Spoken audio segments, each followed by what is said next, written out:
नमस्कार मित्रांनो, आपल्या नवीन व्हिडिओमध्ये आपले सहर्ष स्वागत आहे। तर मित्रांनो, संजय गांधी निराधार योजना व श्रावणबाळ सेवा राज्य निवृत्ती योजना या दोन्ही योजनेबाबत अत्यंत महत्त्वाची बातमी आहे। जर ह्या दोन गोष्टी तुम्ही केल्या नाहीत तर तुमचे पुढील डिसेंबर किंवा यापुढील कोणताही हप्ता तुमचा येणार नाही। त्यामुळे हा व्हिडिओ शेवटपर्यंत नक्की पहा। तर चला तर मग आपल्या व्हिडिओला सुरुवात करूया।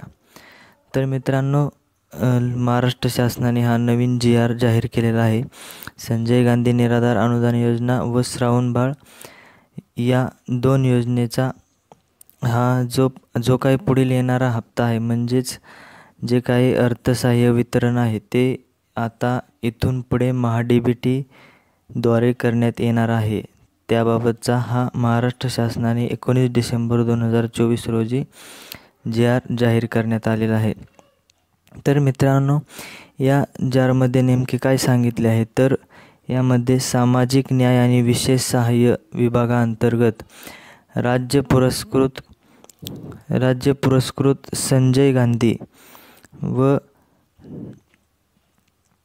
श्रावणबाळ सेवा राज्य निवृत्ती योजना या दोन्ही योजना आहेत त्या केंद्र पुरस्कृत इंदिरा गांधी राष्ट्रीय दिव्यांग निवृत्ती योजना, तसेच इंदिरा गांधी राष्ट्रीय विधवा निवृत्ती वेतन योजना, तसेच इंदिरा गांधी वृद्धपाळ निवृत्ती वेतन योजना या योजना ह्या राबविण्यात येत आहेत।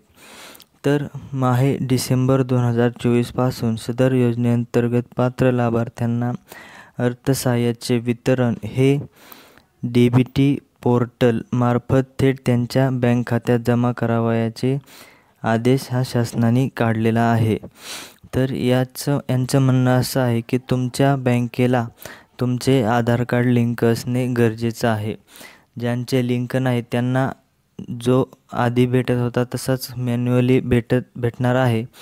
पण मित्रांनो, हे करणं अत्यंत गरजेचं आहे, कारण पुढील काळात जे काही तुमचे वेतन आहे, जे राज्य शासनामार्फत या योजनांचं जे वेतन आहे ते DBT मार्फतच जाहीर करण्यात येणार आहे। त्यामुळे तुमच्या बँक खात्याला आधार कार्ड लिंक करणं हे अत्यंत गरजेचं आहे। तर त्यांनी निर्णयामध्ये काय सांगितलेलं आहे, क्षेत्रीय स्तरावरून दिनांक 19/12/2024 पर्यंत DBT पोर्टलवर ऑनबोर्ड झालेल्या लाभार्थ्यांची संख्या ही एकूण 27,15,796 इतकी आहे। तर या सर्वांना डिसेंबरचे जे काही आणि जानेवारीचे जे काही अर्थसहाय्य आहे ते DBT मार्फतच देण्यात येणार आहे असे त्यांनी यामध्ये सांगितलेले आहेत। तसेच ज्यांचे झालेले नाही DBT, म्हणजेच आधार बँक पासबुकला लिंक झालेले नाही, त्यांना सुद्धा जसे आधी भेटत होते तसेच भेटणार आहेत।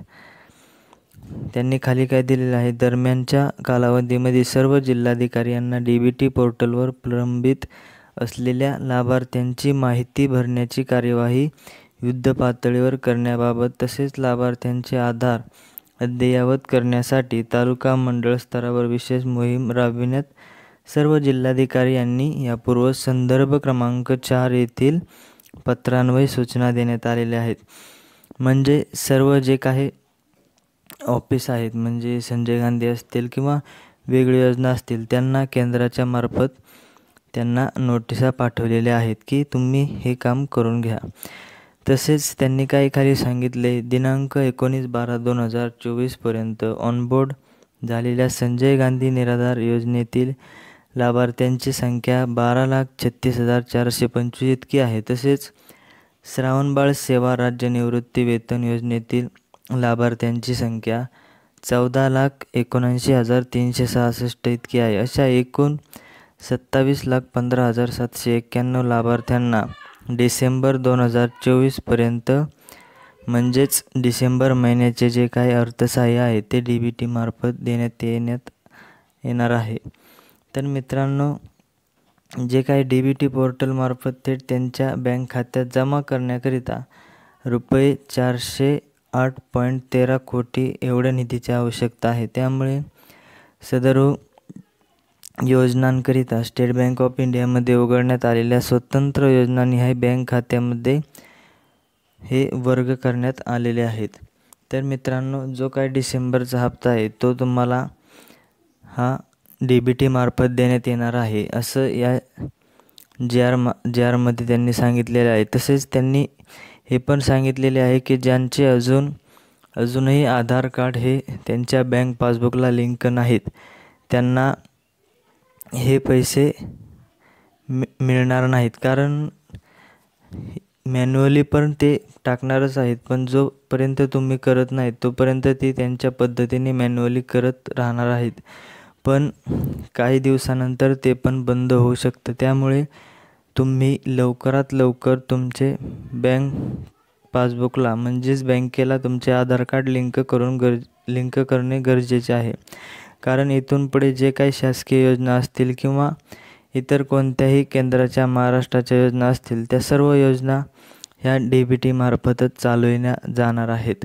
कारण बऱ्याचशा जागेवर फसवणूक वगैरे होती, त्यामुळे हे सर्व योजना आहेत त्या DBT मार्फत चालविल्या जाणार आहेत. कारण DBT मार्फत चालवणे म्हणजेच आधार कार्डला जी बँक लिंक आहे त्या बँकेमध्ये तुमचे पैसे ॲटोमॅटिकली ट्रान्सफर केले जाणार आहेत. महत्त्वाची बाब हीच होती की सर्वात पहिल्यांदा तुमची बँक आधार कार्डला लिंक करून घेणे, तसेच तुमचे आधार कार्ड अपडेट करणे हे सुद्धा त्यांनी यामध्ये सांगितलेले आहे. तर मित्रांनो, हा जार तुम्ही नक्कीच तुमच्या मित्रांना शेअर करू शकता. या जारची लिंक डिस्क्रिप्शन बॉक्समध्ये दिलेली आहे. तर मित्रांनो, आजचा व्हिडिओ कसा वाटला तो कमेंट करून नक्की सांगा. भेटूया नवीन व्हिडिओपर्यंत. नवीन व्हिडिओमध्ये आपल्या चॅनलवरती नवीन असाल तर चॅनलला सबस्क्राईब करा. धन्यवाद.